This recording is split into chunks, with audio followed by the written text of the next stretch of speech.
Welcome to our discussion on how inflation affects our daily life and cost of living, where we break down the dynamics behind rising prices and what that means for us. I'm really eager to dive in. What's the first angle we need to appreciate here? Well, let's start with the basics. Inflation is basically the increase in average prices over time, is like the erosion of the dollar's buying power. Right. Meanwhile, cost of living reflects the actual expense of keeping a standard lifestyle. Think food, housing, healthcare, and things like that. Got it. So they're connected but distinct, yeah? Inflation is the overall price change, and cost of living is more about our individual experiences. Exactly. The Yeah? interesting thing is, while these terms are often used interchangeably, they cover different perspectives. Inflation is the macro picture, often measured by the Consumer Price Index, CPI, and cost of living is more about how expensive it is to actually live in a place. And to add to that, the CPI tracks a basket of goods and services across the country, right? Right, exactly. It's like you have a standard shopping list, and the CPI tells you how much more or less it costs Yeah, over time. exactly. Meanwhile, cost of living can vary wildly by location, like comparing New York City to a smaller town, which really speaks to the regional variability. Precisely. And those differences can have huge implications for wages and spending habits. That's right. For instance, while inflation was relatively low in 2019, around 1.8%, the scenario changed pretty drastically by 2021 when inflation surged to 4.7% and even peaked near 9.1% in mid 2022. Wow. It's kind of wild how volatile things can be. So, during those spikes, what happened to our day-to-day living costs, especially housing? Excellent question. With rising inflation, everything from groceries to utilities starts costing more. Housing is particularly interesting because it's linked to borrowing costs.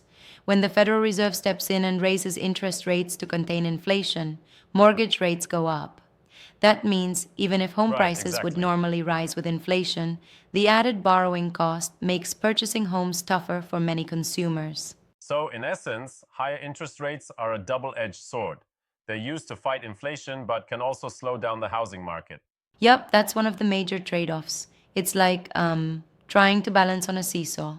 As interest rates climb, fewer people can afford to buy, which then pushes home sales down, eventually forcing sellers to lower their prices. Makes sense. And then there's the feedback loop with wages, right? When you think about it, if wages don't keep up with inflation and the rising cost of living, people effectively become poorer over time. Absolutely. The input highlights, for example, that although inflation has been rising, wages for full time workers are starting to catch up. Full time wage earners saw a 4.2% increase recently compared to a Indeed, yeah. 2.6% rise in the CPI. But still, for many, the lag makes a big difference in daily finances. So if wages lag behind inflation, even a small rise can lead to less disposable income and perhaps trigger changes like buying cheaper alternatives or cutting back on certain spending. Precisely. And this isn't just about food and bills, it's a broader issue. For example, social security adjustments are directly tied to the cost of living, which means if the calculated average goes up, the benefits do too. However, these adjustments Right. vary year by year. That touches on an important societal factor. People on fixed incomes are especially vulnerable to these shifts. Absolutely, it's crucial to understand that while these percentage changes might seem small, they impact everyday decisions. Imagine if your paycheck doesn't increase in line with the cost of living, you're essentially operating on a reduced standard of living. Exactly. And speaking of everyday impacts, let's talk about the different causes of inflation. I know the input mentions demand pull, cost push, and built in inflation. Yes, that's a key point. Demand pull inflation happens when the demand for products exceeds supply. Cost push inflation is the flip side, where the cost to produce goods increases, pushing prices higher. And then there's built in inflation, where people's expectations for rising prices lead to higher wage demands, which then lead to higher costs. Right, right. So it's a bit like a feedback cycle, almost self perpetuating if unchecked. Exactly. It's like a cycle where each factor reinforces the other. One could say that built in inflation creates a, a kind of psychological element. People act based on what they anticipate will happen. Interesting. That makes sense. But I wonder, don't you think in some cases this self perpetuation might be overblown? Maybe there are checks on these wage price spirals? That's a fair challenge. I mean, while these cycles are real, various factors, such as policy interventions by the Fed, shifts in consumer behavior, and even global economic conditions, can dampen the effects. It's not a straight line Yes, upward indeed. all the time. Speaking of interventions, what about the relationship between inflation and interest rates?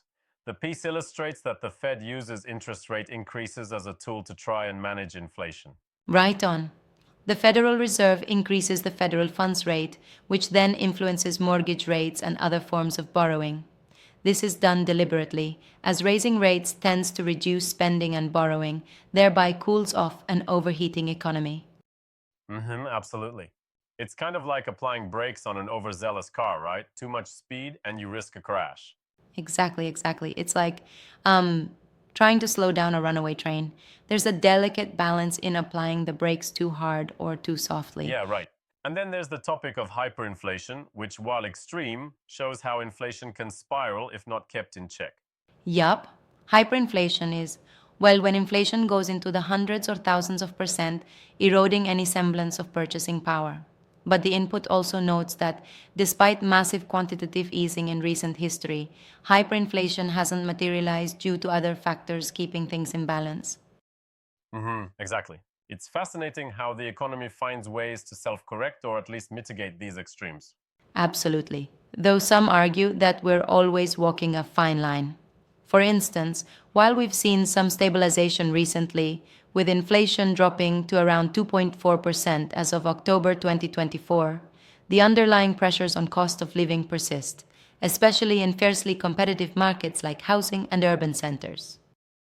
Right, yes, precisely. And these pressures remind us that even a controlled level of inflation still alters how we manage our finances day to day. Indeed, it's like thinking about your retirement savings. Inflation eats away at the value of your money over time if you're not earning a comparable return. Adjusted returns, inflation adjusted returns, they're all critical considerations for anyone planning for the future.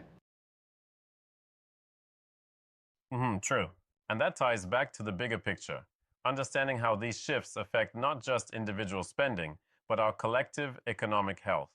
Exactly. From how much we pay for goods today to how secure our retirement is tomorrow, there's a direct line from rising prices to everyday impacts.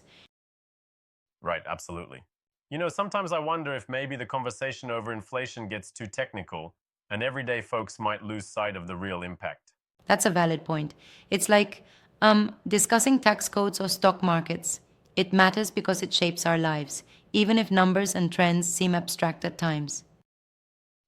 Exactly. All of this really underscores why staying informed is so important, especially for policymakers and consumers alike. Absolutely. And by keeping tabs on changes in inflation and cost of living, how wages, housing, interest rates, and well, even global supply issues interact, we can better navigate these economic shifts. Right? Yeah. It's a complex dance of factors, but understanding it helps us make smarter choices financially and ultimately leads to a more resilient economy. Exactly. And that's the key takeaway. Stay curious, stay informed, and be prepared to adapt as the economic landscape evolves. Absolutely.